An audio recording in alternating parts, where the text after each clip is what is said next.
ओम परमात्मने नमः। नमस्कार मित्रों, वैदिक परमात्म पद पर आप सभी का हार्दिक स्वागत है।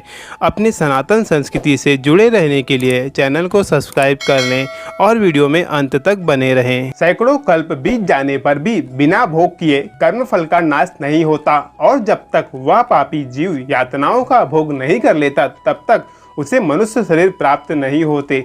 इसलिए पुत्र को चाहिए कि वह 10 दिनों तक प्रतिदिन पिंड दान करे।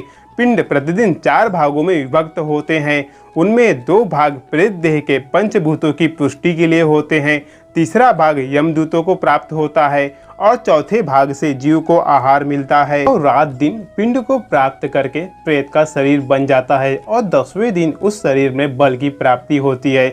जब मृत व्यक्ति का देह जल जाता है तब पिंड के द्वारा पुनः उसे 1 हाथ लंबा शरीर प्राप्त होता है, जिसके द्वारा वह प्राणी यमलोक के रास्ते में शुभ अशुभ कर्मों को भोगता है।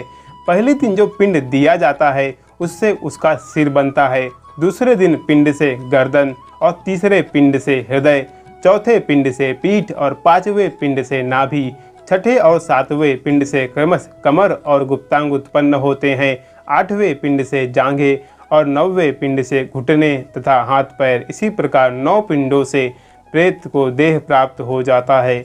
10वें पिंड से उसे भूख प्यास की जागृति होती है।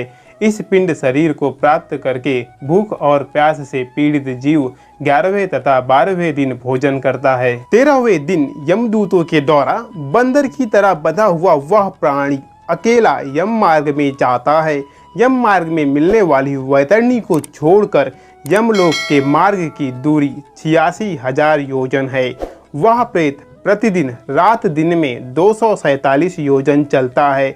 मार्ग में आए 16 नगरों को पार कर वह धर्मराज के भवन पहुंच जाता है। मार्ग में आने वाले इन 16 पुरों के नाम इस प्रकार है: सौम्यपुर, सौरीपुर, नागेंद्र भवन, गंधर्वपुर, शैलगाम, क्रांचपुर, कुरपुर, विचित्र भवन, ब्रह्मादपुर, दुखपुर, नानाकंद्रपुर, सुतुप्त भवन, रौद्रपुर, पर्योवर्षणपुर, सीताढ़यपुर तथा बहुभिधुपुर को पार कर आगे यमपुरी में धर्मराज का भवन स्थित है।